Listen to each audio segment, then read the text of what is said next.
여러분과 함께 누가복음 11장 29절에서 32절의 말씀을 가지고 함께 나눌 설교의 제목은 주님 누구십니까? 입니다. 오늘의 본문의 말씀은 바로 이스라엘 사람들이 예수님 앞에 모였습니다. 그들이 예수님 앞에 모인 이유는 예수님 보고 예수님이 획기적인 방법으로 자기 자신을 한번 증명해보라는 것입니다.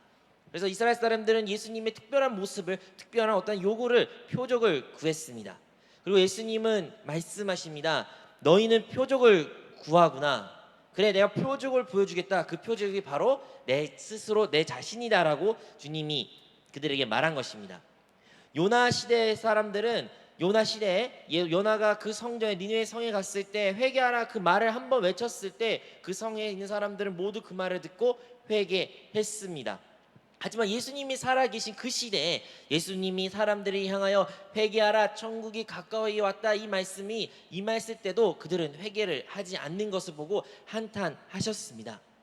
예수님은 남방의 여왕이, 그 멀리 있던 한 나라의 여왕이 솔로몬의 그 놀라운 지혜를 듣고 많은 것을 짐을 쌓고 그 솔로몬을 한번 만나고 그 지혜로운 말을 듣기 위해서 먼 여정의 길을 찾아왔지만 너희들은 그 솔로몬의 지혜보다 더 큰 이가, 그 지혜 그 자체인 예수 그리스도가 바로 그 자리에 있는데 너희는 그것조차 알지 못한다고 주님은 말씀하신 것입니다. 주님은 한탄하셨습니다. 주님은 너희들은 눈이 있어도 보지 못하고 귀가 있어도 들리지 못한 존재로구나 하면서 한탄하신 것이 바로 주님이십니다. 주님은 내가 진리요 내가 생명이요 이 세상의 빛이라, 내가 바로 그 표적이다 라고 말씀하십니다. 근데 과연 이스라엘 사람들은 예수님 대해 어떠한 반응을 가졌나요? 여러분, 우리가 주님을 만났을 때 우리의 주님의 첫 번째 반응은 무엇이었나요? 여러분 지금 주님을 만나고 주님과 함께 계신 이 시간에 여러분 주님과 어떠한 관계, 어떠한 상태, 어떻게 그 주님을 맞이하고 계십니까? 어떠한 마음가짐으로 여러분 이 자리에 앉아 계십니까? 여러분 알고 있는 주님은 어떤 분이십니까? 구약을 그 누구보다도, 하나님의 말씀을 그 누구보다 사랑하고 지키려고 애썼던 바리새인들은 예수님을 만났을 때 예수님을 대적했습니다. 예수님에 대해 철저하게 거절하고 심지어 예수님을 부인했던 사람들이 바로 바리새인들이었습니다. 오늘의 본문의 말씀에는 그 니느웨 사람들, 악에 빠졌고 죄에 흠뻑 적셔있던 그 니느웨 사람들은 하나님의 말씀을 들으면 그렇게 회개하였는데 왜 너희들은 그 살아계신 말씀 그리스도가 그 자리에 있는데도 불구하고 회개하지 않느냐는 탄식의 목소리가 여러분은 들리십니까? 우리가 오늘 직면해야 할 문제도 마찬가지입니다. 여러분, 우리는 예수님을 어떻게 생각합니까? 우리가 가지고 있는 예수님에 대한 생각, 예수님에 대한 이해는 어떠합니까? 우리는 예수님에 대한 많은 기존에 갖고 있는 생각들이 가지고 있습니다. 옛것에 가지고 있는 저희의 생각들, 아니면 세상 사람들이 말하는 생각들, 아니면 여러분 언론이나 아니면 어떤 이미지나 교회 학교에서 갔던 예수님에 대한 이미지들, 많은 것들이 있지만 진정으로 성경이 말하고자 하는 예수님은 어떠한 분이었을까요? 아직도 오늘날도 예수님과 관련된 수많은 서적들이 있습니다. 예수님과 관련된 신앙 서적들이 많이 있으며 예수님과 관련된 문학 작품들도 많고 예수님과 관련된 건축이나 예술이나 미술품들도 참으로 많이 있습니다. 정말로 예수님에 대해 수많은 사람들이 말했고 그것을 표현했고 자기 자신의 방법으로 이야기를 나눴습니다. 그렇다면 여러분이 가지고 있는 예수님에 대한 이야기는 무엇입니까?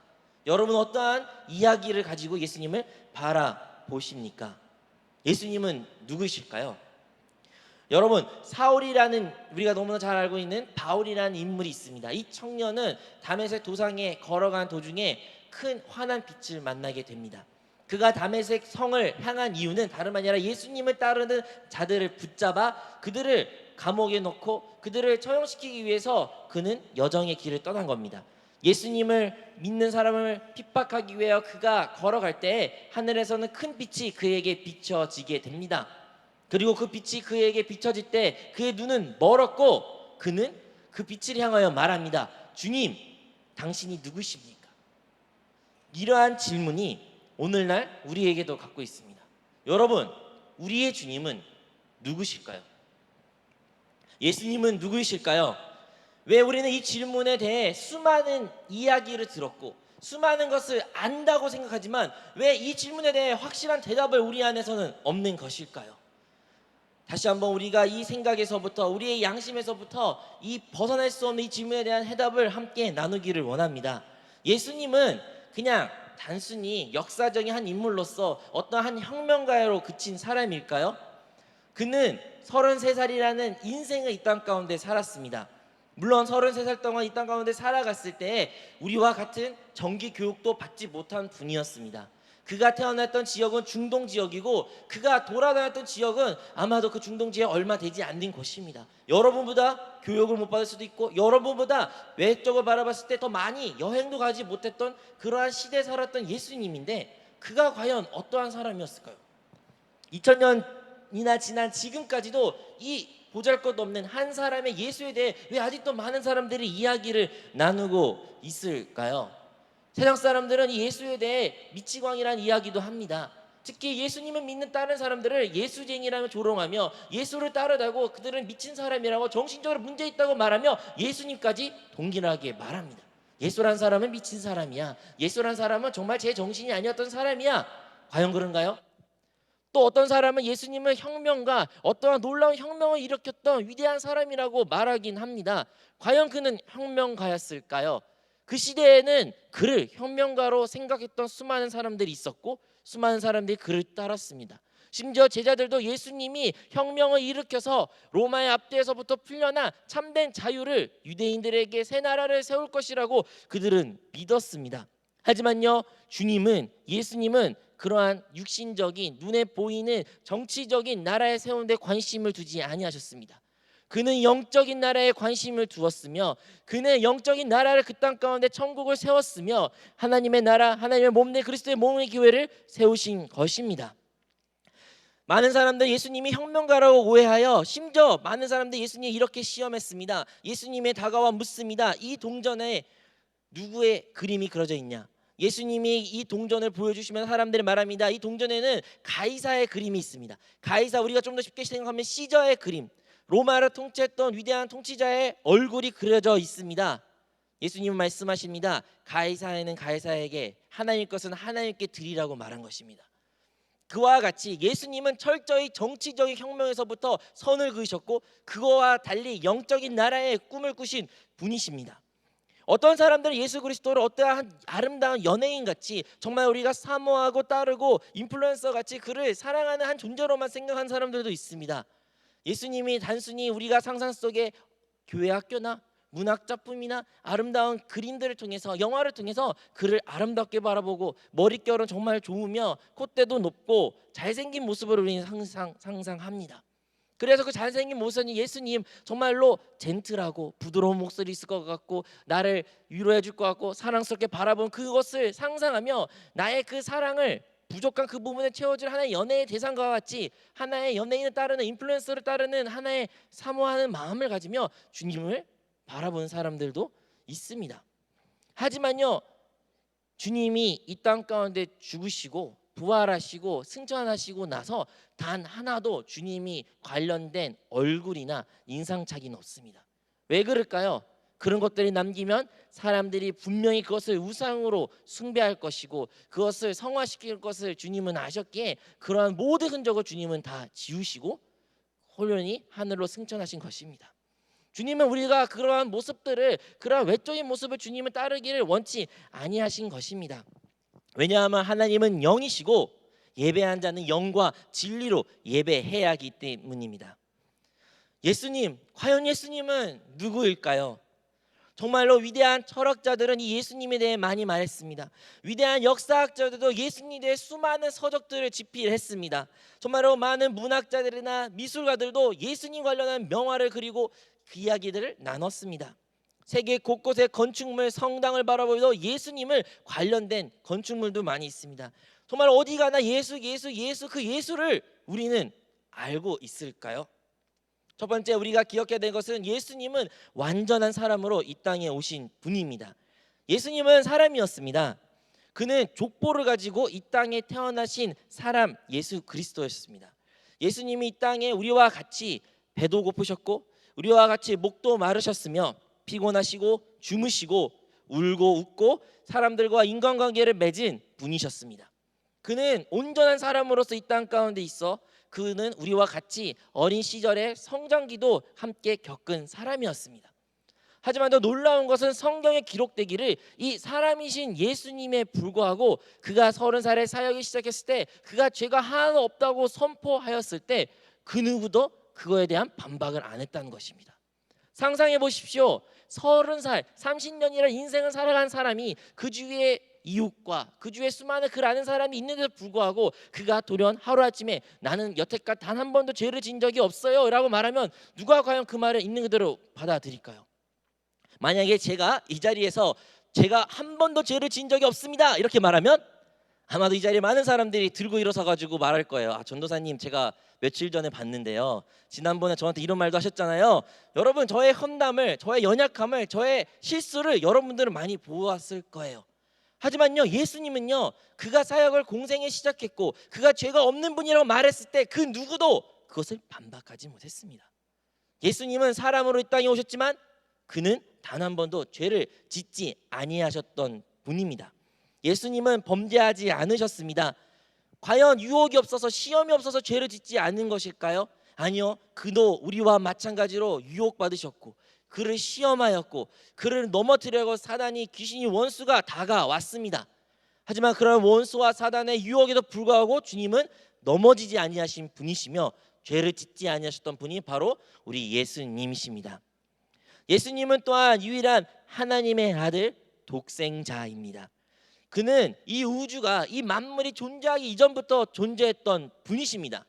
요한복음 1장 1절에 기록되기를 태초에 말씀이 계시니라. 이 말씀이 하나님과 함께 계셨으니 이 말씀은 곧 하나님이시라. 이 하나님이라 말한 이 말씀이 육신을 입어 이 땅에 오신 분이 예수 그리스도이십니다. 우리 예수님은 바로 완전한 하나님의 아들이신 것입니다. 그리하여 예수님은 자기 자신을 하나님의 아들, 하나님이라고 칭하셨어요. 과연 그는 진짜 하나님이었을까요? 과연 진짜 그는 하나님의 생명을 가진 하나님의 아들이었을까요? 정말 우리가 그가 하나님의 아들인 걸 어떻게 알 수 있을까요? 예수님은 어느 날 제자들에게 묻습니다. 수많은 사람들이 나를 대하여 무엇을 하고 누구라고 말하느냐? 어떠한 사람들은 우리 예수님을, 선생님을 엘리야와 말한 사람도 있습니다. 어떤 사람은 침례 요한이라고 말한 사람들도 있습니다. 그래, 하지만 나는 그 사람들 있는 게 관심 있는 것이 아니라 베드로야, 너는 나를 어떻게 생각하냐? 너는 나를 누구라고 보느냐? 이 질문했을 때 베드로는 주는 그리스도시요 살아계신 하나님의 아들이라고 그는 고백합니다. 주님은 너무 기뻤습니다. 잘했다, 진짜 잘했다 베드로야. 하지만 베드로야, 그것은 네 지혜로 깨닫는 것이 아니라 하나님 아버지 성령님의 계시로 말미암아 네가 그것을 깨달았구나 하면서 베드로를 칭찬했습니다. 예수님은 분명히 자기 자신 스스로를 하나님의 아들이라고 밝히셨고 사람들에게 보이셨습니다.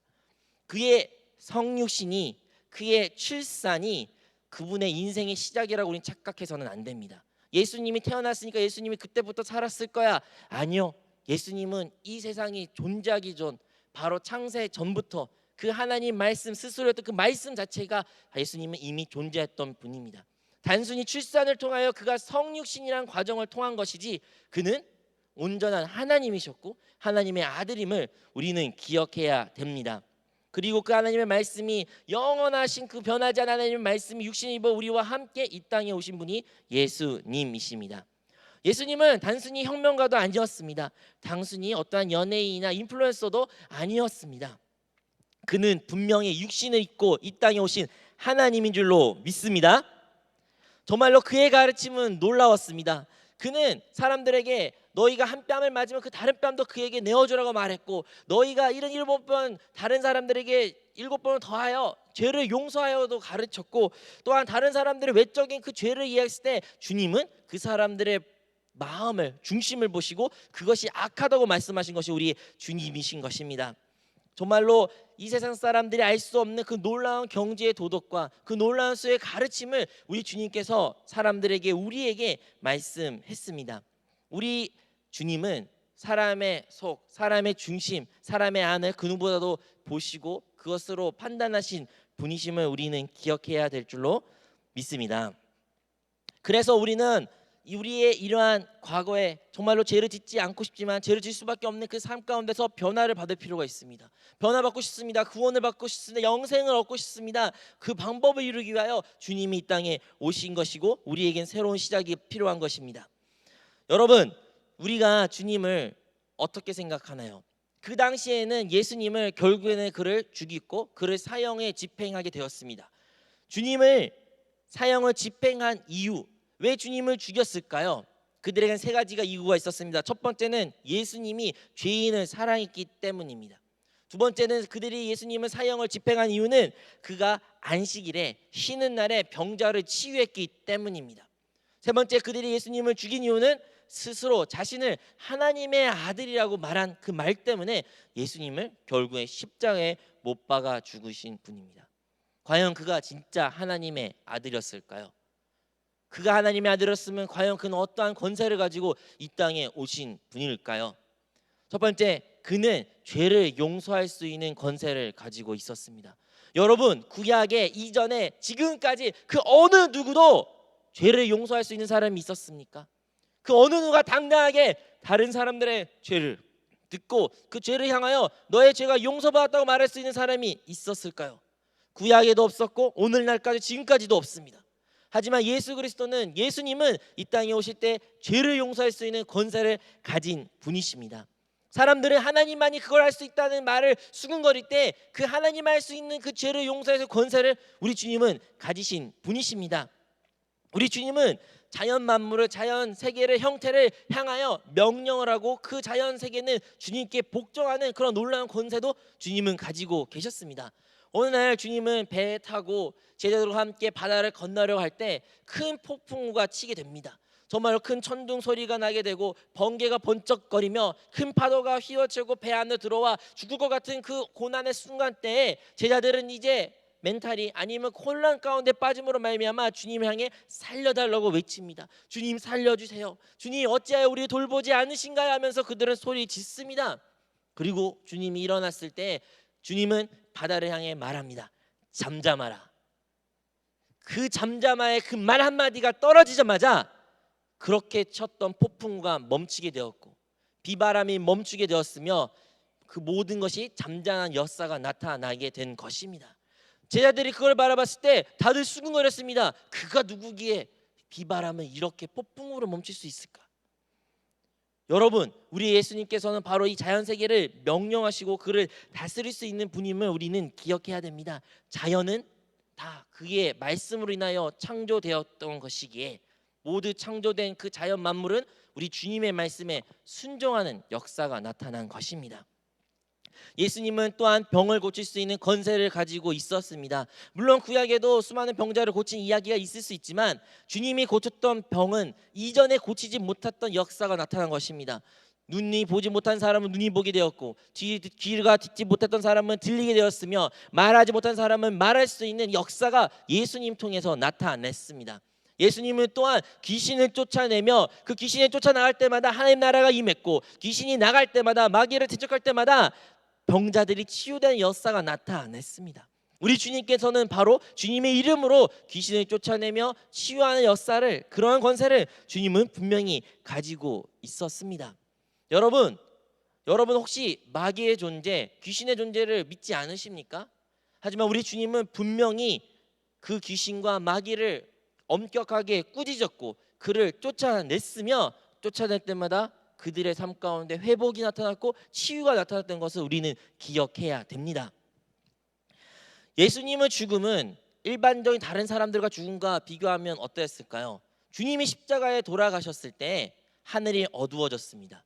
주님이 십자가에 돌아가셨을 때 정말로 천둥이 치게 되었고 그 자리에 있던 모든 사람들이 두려움에 떨게 되었습니다. 병사들이 그 광경을 보자마자, 예수님이 죽음을 보자마자 사람들이 수군거립니다. 이는 진정 하나님의 아들이었구나. 그 사람들 어떤 사람들이었습니까? 바로 얼마 전만 해도 예수님을 때리고 예수님을 채찍질하며 예수님 머리 위에 가시관을 씌우고 예수님을 무거운 십자가 지게 하며 침을 뱉으며 모욕하며 매질했던 그 로마 군인들이 예수님의 죽음을 보자마자 그가 진정 하나님의 아들이라고 그들은 고백한 것입니다.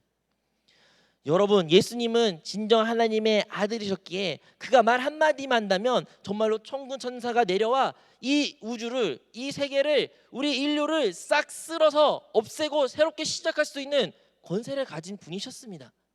하지만 주님은 그리하지 않으셨습니다. 주님은 묵묵히 어린 양과 같이 아무 말도 없이 그 십자가를 온전히 본인이 스스로 지셨습니다. 그 십자가는 하나님과의 온전한 단절이 이어지게 되었고, 하나님조차도 그 죄악을 대신 짊어진 예수 그리스도로 말미암아 그를 외면하고 그를 버렸습니다. 그래서 예수님은 그가 십자가에 매달렸을 때 그는 외칩니다. 주여 아버지, 어찌하여 나를 버리셨나이까. 한 번도 주님과 하나님과 떨어지지 않았던 예수님이지만 그가 죄를 신이 짊어졌을 때 하나님조차도 그를 버릴 수밖에 없었던 것입니다. 그 예수님이 십자가에 죽었을 때 그는 모든 것이 이루었다라며 마지막 숨을 거두셨습니다. 과연 그가 모든 것을 이루었다 그 말하는 것의 의미는 무엇일까요? 이제 예수 그리스도가 그가 십자가에서 죽으심으로 말미암아 우리 그리스도를 따르고 그리스도 영접한 우리 모두에게 구원의 역사가 이루어진 줄로 믿습니다. 예수님이 죽으심으로 말미암아 우리가 구원 받을 수 있게 된 것입니다. 예수님이 십자가에 죽으심으로 말미암아 피와 물을 쏟으심으로 말미암아 이제 하나님은 우리의 죄를 보지 아니하시고 우리의 죄를 용서할 수 있게 된 것입니다. 이제 예수님이 십자가에 죽으신 그 사건과 역사로 말미암아 우리는 하나님의 자녀가 되는 권세를 받았습니다. 그것을 주님은 아셨고 그것을 주님을 바라보셨고 주님이 그가 죽으심으로 말미암아 이 땅 가운데 죽음을 이기시고 부활하신 사실을 주님이 이미 아셨으며 이 땅 가운데 주님의 그리스도의 몸된 교회가 세워질 것을 이미 그는 믿음의 눈을 바라봤고 알았기에 주님은 묵묵히 그 십자가를 감당하시고 그 위에 죽으실 수 있었던 것입니다. 하나님 아버지는 그것을 알았기에 그렇게 사랑한 독생자인데도 불구하고 그를 외면하시고 그가 죽게 내버려 두신 것입니다. 이보다 큰 사랑의 이야기, 러브스토리가 있을까요? 우리를 향하신 가장 큰 사랑이 바로 예수 그리스도입니다. 예수 그리스도를 통해 이제는 우리에게 사망은 떠나가게 되었고 소망이 찾아오게 되었습니다. 예수님은 이제 자신의 죽음을 통하여 자신의 흘리신 피를 통하여 우리의 모든 저주에서부터 영벌의 문제에서부터 우리 모두 구원받은 줄로 믿습니다. 예수님이 죽으시고 그 다음 날 여인들이 무덤에 찾아가게 됩니다. 여인들이 무덤에 찾아갈 때 그 무덤은 빈 무덤이었습니다. 하지만 그곳 가운데 천사가 있어 말합니다. 그 천사가 말하기를 그는 여기에 계시지 않는다. 그리고 그는 다시 사셨다고 그들에게 말합니다. 여러분, 이게 바로 인류 역사상 가장 놀라운 사건이며 가장 큰 소망의 메시지입니다. 그 메시지가 무엇입니까? 주님이 사셨다는 것입니다. 우리 주님은 사셨습니다. 아멘. 우리 주님은 죽으신 하나님이 아니라 살아계신 하나님이십니다. 아멘. 우리는 많은 경우에 예수 그리스도를 죽으신 하나님과 같이 섬길 때가 많이 있습니다. 그가 마치 2000년 전에 있었던 한 인물로서 그래 2000년 전 한 사람이 있었고 끝났고 이제 나와 어떠한 관계없는 하나의 이야기에 불과한 사람으로 취급할 때도 많지만 우리 주님은 죽으신 하나님이 아니요 살아계신 하나님이신 줄로 믿습니다. 여러분, 이제 예수 그리스도를 영접한 사람들은 그들의 삶 가운데 어떠한 일이 일어날까요? 많은 사람들은 스스로 자기 인생을 바꿀 수 있을 거라고 생각합니다. 어떠한 사람들은 내가 열심히 하면 좋은 성적을 받을 거야. 내가 열심히 하면 나의 가정이 바뀔 거야. 내가 열심히 하면 나의 미래가, 나의 공동체가 변할 거야. 또 더 큰 포부를, 더 큰 능력 가진 사람들은 내가 열심히 하면 이 세상을 바꿀 수 있을 거라는 꿈도 꿀 수도 있습니다. 하지만요, 예수 그리스도를 만난 사람들은 그들은 예수 그리스도가, 예수님이 그의 삶을 바꿨다는 것을 고백하게 됩니다. 이제 예수님을 영접하고 예수님 만난 사람들은 내가 세상을 바꾸는 것이 아닌 나는 세상을 바꿀 수 있는 힘이 전혀 없고 나의 삶조차 나의 개인조차 바꿀 수 없는 자이지만 내 안에 계신 주님이 계시기에 주님이 그것들을 바꿀 거라는 믿음의 고백을 드릴 수 있게 되는 것입니다. 오직 예수 안에, 예수님 권세 안에 이 모든 것이 가능한 것입니다. 여러분, 우리는 과학적인, 수학적인 무슨 어떠한 증거가 있어서 예수님 믿는 사람들이 아닙니다. 우리 예수님을 영접한 사람들은 우리 안에 살아계신 그 그리스도의 생명이 있기에 그것을 우리는 믿고 따르는 자인 줄로 믿습니다. 왜냐하면 우리에게는 그 주님의 평강이, 주님의 기쁨이, 주님의 사랑이, 주님의 안정이 우리 안에 있기에 우리는 그것을 체험하기에 주님이 살아계심을 우리는 알게 됩니다. 이제는 우리는 과거와 같은 삶을 살 수가 없습니다. 왜냐? 세상에서는 그것을 줄 수 없기 때문입니다. 이 세상은 우리에게 참된 기쁨을, 참된 만족을, 참된 평강을, 참된 사랑을, 참된 안식을 주지 못합니다. 예수님을 영접하고 예수를 만난 사람은 이제 과거와 다른 삶을 살 수밖에 없는 것입니다. 과연 누가 주와 같겠습니까? 정말 수많은 시편 저자들이, 수많은 사람들이 누가 주와 같으리요 고백한 것과 같이 예수님을 영접하고 예수님을 만난 사람은 이와 같은 고백을 하게 됩니다. 주님은 말씀하십니다. 사람들은 나를 누구로 하냐? 그리고 그 질문은 오늘날 우리에게 한 사람 한 사람에게 다시 질문되어진 것 같습니다. 여러분, 주님은 여러분에게 누구이십니까? 여러분은 주님을 누구라고 생각하십니까? 경우의 수를 한번 종합해 볼까요? 첫 번째, 예수님은 사기꾼이라고 생각할 수도 있습니다. 그는 하나님의 아들도 아니었고 하나님의 아들이라고 사기를 친 어떠한 놀라운 사기꾼이라고 여러분들이 생각할 수도 있겠죠. 또 어떤 사람들은 여러 가운데 예수님은 하나 정신적인 질병을 가졌던 환자이라고 착각 속에 사는 사람이라고 생각할 수도 있습니다.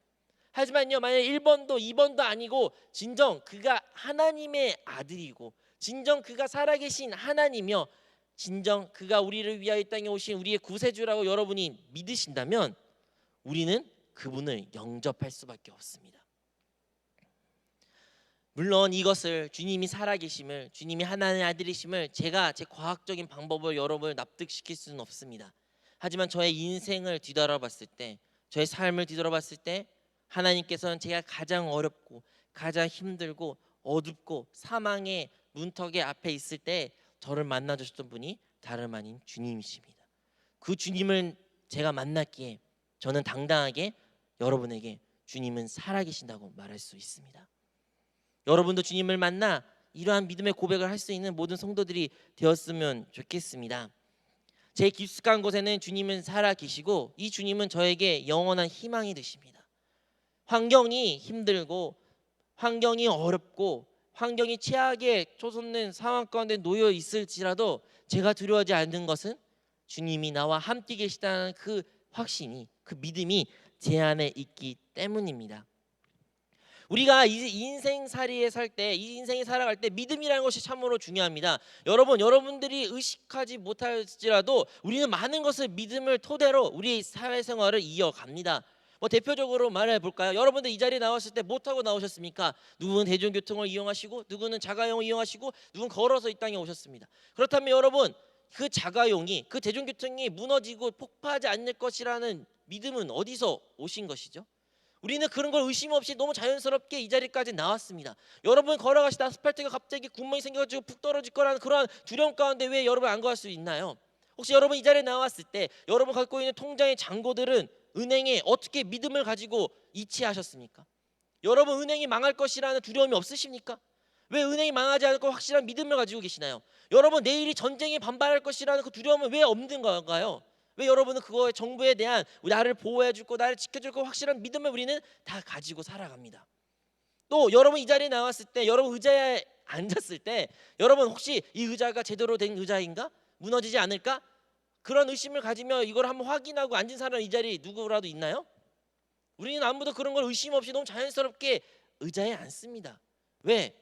아마도 이거를 지었던 사람이, 이거 만들었던 사람이, 이것을 설계했던 사람이 나 같은 사람 앉아도 충분히 앉게 만들었을 거라는 믿음이 우리는 다 깔려 있고 그것을 가지고 있기 때문입니다. 그러한 믿음을 우리 주님께 한번 드려봅시다.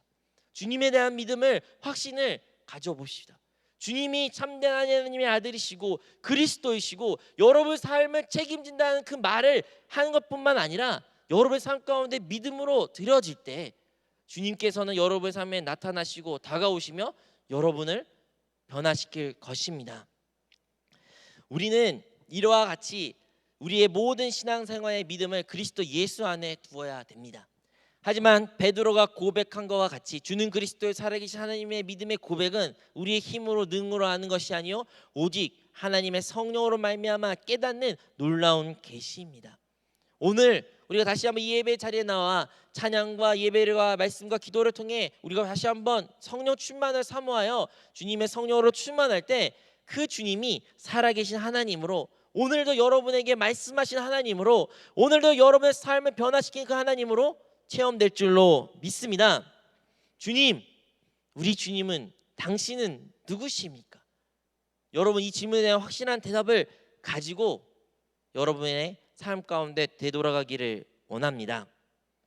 여러분은 그분을 거절할 수도 있고, 그분을 받아들일 수도 있고, 그분에 대한 생각에 대한 보류를 할 수도 있습니다.